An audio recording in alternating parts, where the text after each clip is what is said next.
سب کا مولا آیا ہے آمنہ کے آنگن میں. صلو علی الحبیب صلی اللہ علی محمد صلی اللہ علیہ وآلہ وسلم. صلاۃ و سلام علیک یا رسول اللہ صلی اللہ تعالی علیہ وآلہ وسلم. ہمارے آقا صلی اللہ علیہ وآلہ وسلم کے آباء و اجداد کے بارے میں ہم نے کل سنا، جن میں ہم نے حضرت سیدنا رسول کریم صلی اللہ علیہ وسلم کے پردادا اور آپ کے دادا، پردادا حضرت ہاشم جن کا نام عمر تھا، اور آپ کے دادا عبد المطلب جن کا نام شیبہ تھا، ان دونوں کے بارے میں آپ نے سماعت فرمایا. لیکن آج ہم ذکر کریں گے اس ذات کی، آج ہم اس ذات کا ذکر کریں گے جنہیں میرے مصطفیٰ کا بابا ہونے کا شرف حاصل ہے، یعنی ذات مصطفیٰ علیہ السلام کی وہ مین کڑی جو میرے آقا علیہ السلام کے والد گرامی ہیں، یعنی حضرت عبداللہ رضی اللہ تعالیٰ عنہ.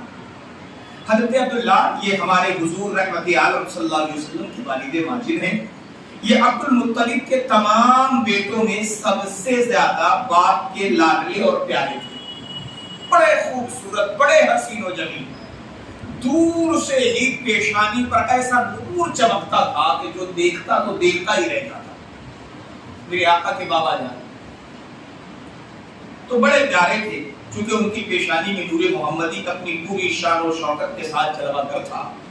اس لیے حسن و خوبی کے پیکر اور جمال صورت و کمال میں سیرت کے آئینہ دار اور عفت و پارسائی میں یہ تائے روزگار تھا. کبھی کسی خاتون کو پلٹ کر نگاہ اٹھا کر نہیں دیکھا، اتنے پارسا تھے، اتنے پاک باز تھے. قبیلہ قریش کی تمام حسین عورتیں ان کے حسن و جمال پر فریفتہ اور ان سے شادی کرنے کی خواستگار تھی. مگر عبد المطلب ان کے لیے ایک ایسی عورت کی تلاش تھی جو حسن و جمال کے ساتھ ساتھ حسب و نسب کی شرافت اور عفت و پارسائی میں بھی ممتاز ہو، یعنی جو ان کے برابر کی ٹھہرے. عجیب اتفاق کے ایک دن عبداللہ شکار کے لیے جنگل میں تشریف لے گئے. ملک شام کے یہودی چند علامتوں سے پہچان گئے تھے کہ نبی آخر الزماں کے والد ماجد یہی ہیں. ملک شام کے جو یہودی تھے وہ پہچان گئے.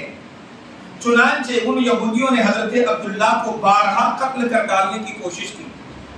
یہودی جل رہے تھے اس بات پر کہ آخری نبی جو آنے والے ہیں وہ عرب میں آئیں گے اور عربیوں میں سے ہی ہوں گے، ہمارے میں نہیں ہوں گے. کیونکہ اب تک کے جو نسل بعد نسل جو نبوت چلی آ رہی تھی وہ یا تو عیسائیوں میں یا یہودیوں میں تھی.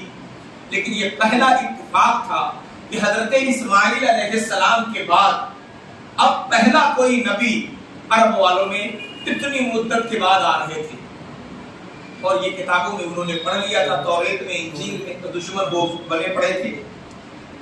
ان یہودیوں نے بارہا قتل کر ڈالنے کی کوشش کی. اس مرتبہ بھی یہودیوں کی ایک بہت بڑی جماعت مسلح ہو کر اس نیت سے جنگل میں گئی کہ حضرت عبداللہ کو تنہائی میں دھوکہ سے قتل کر دیا جائے. مگر اللہ تعالیٰ کی حفاظت نے اس مرتبہ بھی اپنے فضل و کرم سے انہیں بچا لیا. عالم غیب سے چند ایسے سوار ناگہاں نمودار ہوئے جو اس دنیا کے لوگوں سے کوئی مشابہت ہی نہیں رکھتے تھے. یہ میرے مصطفیٰ کا معجزہ ہے. سرکار ابھی آئے نہیں ہیں، حضرت عبداللہ کی پیشانی میں ہے میرے مصطفیٰ کا، لیکن مصطفیٰ کا معجزہ دیکھیں. میرے رب نے یہودیوں سے ناگہاں اچانک نوری سواروں کو بھیج کر آپ کی حفاظت فرمائی. یہ میرے مصطفیٰ کا معجزہ ہے. سرکار علیہ السلام کے والد گرامی کو اللہ تعالیٰ نے اس طرح سے محفوظ رکھا. ان سواروں نے آ کر یہودیوں کو مار بھگایا اور عبداللہ کو بحفاظت ان کے مکان تک پہنچا دیا. وہب بن مناف بھی اس دن جنگل میں تھے. انہوں نے اپنی آنکھوں سے یہ سب کچھ دیکھ لیا. ان کو عبداللہ سے بے انتہا محبت و عقیدت پیدا ہو گئی اور گھر آ کر یہ عزم کر لیا کہ میں اپنی نور نظر آمنہ کی شادی عبداللہ ہی سے کروں گا. حضرت بی بی آمنہ وہب کی صاحبزادی تھی، وہب بن عبد مناف. وہب بن مناف یہ مدینے کے رہنے والے تھے.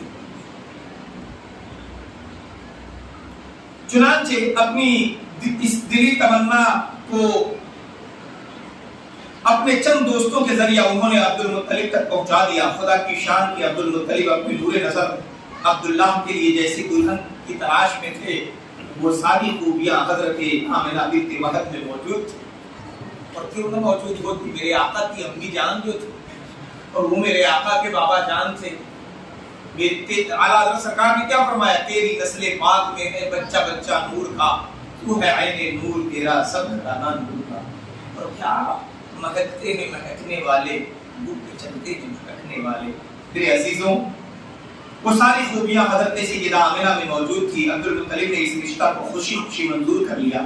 چنانچہ 24 سال کی عمر میں حضرت عبداللہ کا حضرت بی بی آمنہ سے نکاح ہو گیا اور نور محمدی صلی اللہ علیہ وآلہ وسلم حضرت عبداللہ سے منتقل ہو کر حضرت بی بی آمنہ کے شکم اطہر میں جلوہ گر ہو گیا۔ جب حمل شریف کو 2 مہینے پورے ہو گئے تو عبد المطلب نے حضرت عبداللہ کو کھجوریں لینے کے لیے مدینہ بھیجا یا تجارت کے لیے ملک شام روانہ کیا۔ وہاں سے واپس لوٹتے ہوئے مدینہ میں اپنے والد یعنی حضرت عبد المطلب کے ننہال بنو عدی بنت نجار میں 1 ماہ بیمار رہ کر 25 سال کی عمر میں وفات پا گئے اور وہیں دار نابغہ میں مدفون ہو گئے۔ انا للہ و انا الیہ راجعون۔ میرے آقا علیہ السلام کے والد گرامی ہیں جو 25 سال کی عمر میں وہی مدینہ شریف میں وصال فرما گئے اور جس جگہ دفن ہوئے اس جگہ کا نام ہے دار نابغہ۔ قافلہ والوں نے جب مکہ واپس لوٹ کر عبد المطلب کو حضرت عبداللہ کی بیماری کا حال سنایا تو انہوں نے خبر گیری کے لیے اپنے سب سے بڑے لڑکے حارث کو مدینہ بھیجا۔ ان کے مدینہ پہنچنے سے قبل ہی حضرت عبداللہ راہی ملک بقا ہو چکے تھے۔ حارث نے مکہ واپس ہو کر جب وفات کی خبر سنائی تو سارا گھر ماتم کدا بن گیا اور بنو ہاشم کے گھر میں ماتم برپا ہو گیا۔ خود حضرت آمنہ نے اپنے مرحوم شوہر کا ایسا پردرد مرثیہ کہا کہ جس کو سن کر آج بھی دل درد سے بھر جاتا ہے۔ روایت ہے کہ حضرت عبداللہ کی وفات پر فرشتوں نے غمگین ہو کر بڑی حسرت کے ساتھ یہ کہا، الہی تیرا نبی یتیم ہو گیا، اے میرے مولا تیرا نبی یتیم ہو گیا۔ حضرت حق نے فرمایا کیا ہوا؟ اگر وہ اس کے باپ کا سایہ اس کے سر پہ نہیں رہا، اس کا حامی اس کا بابا نہیں تو کیا ہوا؟ میں تو اس کا حامی و محافظ ہوں، میں ہوں نا، میں سب کا رب ہوں، کوئی میرے محبوب کا حامی بنے نہ بنے میں حامی ہوں تو کیا ہوا؟ میں حامی اور حافظ ہوں۔ یہ الفاظ مدارک النبوہ میں درج ہے۔ حضرت عبداللہ کا ترکہ یعنی وراثت میں جو چیز تھی، ایک لونڈی جن کا نام ام ایمن تھا، ام ایمن کے نام سے جانی جاتی تھی، جن کا نام برکہ تھا، کچھ اونٹ کچھ بکریاں تھی، یہ سب ترکہ حضور سرور عالم صلی اللہ علیہ وسلم کو ملا۔ ام ایمن بچپن میں حضور اکرم صلی اللہ علیہ وسلم کی دیکھ بھال کرتی تھی، کھلاتی، کپڑا پہناتی، پرورش کی پوری ضروریات مہیا کرتی، اس لیے حضور اکرم صلی اللہ علیہ وسلم تمام عمر ام ایمن کی دلجوئی فرماتے رہے۔ اپنے محبوب و متمنا غلام حضرت زید بن حارثہ سے ان کا نکاح کر دیا اور ان کے شکم سے حضرت اسامہ جنہیں میرے آقا علیہ السلام نے ایک فوج کی ذمہ داری عطا کی تھی، ان کی پیدائش ہوئی۔ میرے آقا صلی اللہ علیہ وآلہ وسلم کی یہ بھی والدین کریمین کا ذکر میں نے کرا۔ انشاءاللہ آپ آنے والی گفتگو میں پیارے آقا صلی اللہ علیہ وآلہ وسلم کے والدین کریمین کے ایمان کو بھی سماعت کریں۔ میرے آقا صلی اللہ علیہ وسلم کے ایمان پر، میرے آقا علیہ السلام کے والدین کے ایمان پر بڑی لمبی چوڑی لوگ گفتگو چھیڑ دیتے ہیں، لیکن حقیقت کیا ہے انشاءاللہ کل آنے والی گفتگو میں اس سے پردہ اٹھاؤں گا، آپ ضرور سنیے گا اور ہو سکے تو اپنے موبائلوں میں ریکارڈ کریں اور اسے عام لوگوں تک اپنے سوشل نیٹ ورک کے ذریعے پہنچانے کی کوشش کریں تاکہ لوگوں کو پتہ چلے ہمارے نبی کون ہیں، ان کے آباء و اجداد کون ہیں، اور ہمارا جو مذہب ہے یہ وہم والا مذہب نہیں ہے۔ اسلام ایسا مذہب مہذب ہے جو حقیقت پر مبنی ہے، جس کی ایک تاریخ ہے، یہ کوئی من گھڑت کہانی نہیں ہے، یہ اتہاس ہے اور اسے کوئی جھٹلا نہیں سکتا، اور یہ اتہاس اللہ کے کلام قرآن سے ثابت ہے۔ میرے مصطفیٰ صلی اللہ علیہ وسلم کی ولادت پاک ہوئی ہے، مکے سے اسلام شروع ہوا اور پھر کل کائنات میں پھیل گیا۔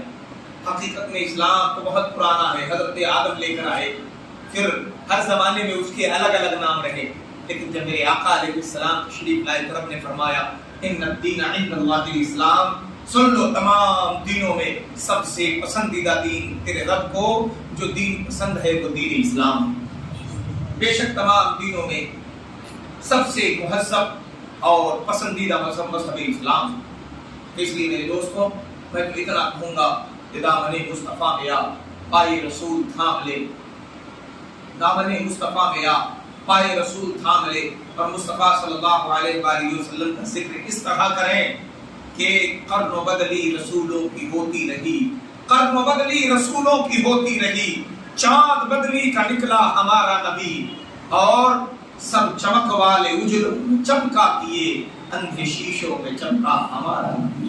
صلو علی الحبیب صلی اللہ تعالی علی محمد صلی اللہ علیہ وسلم۔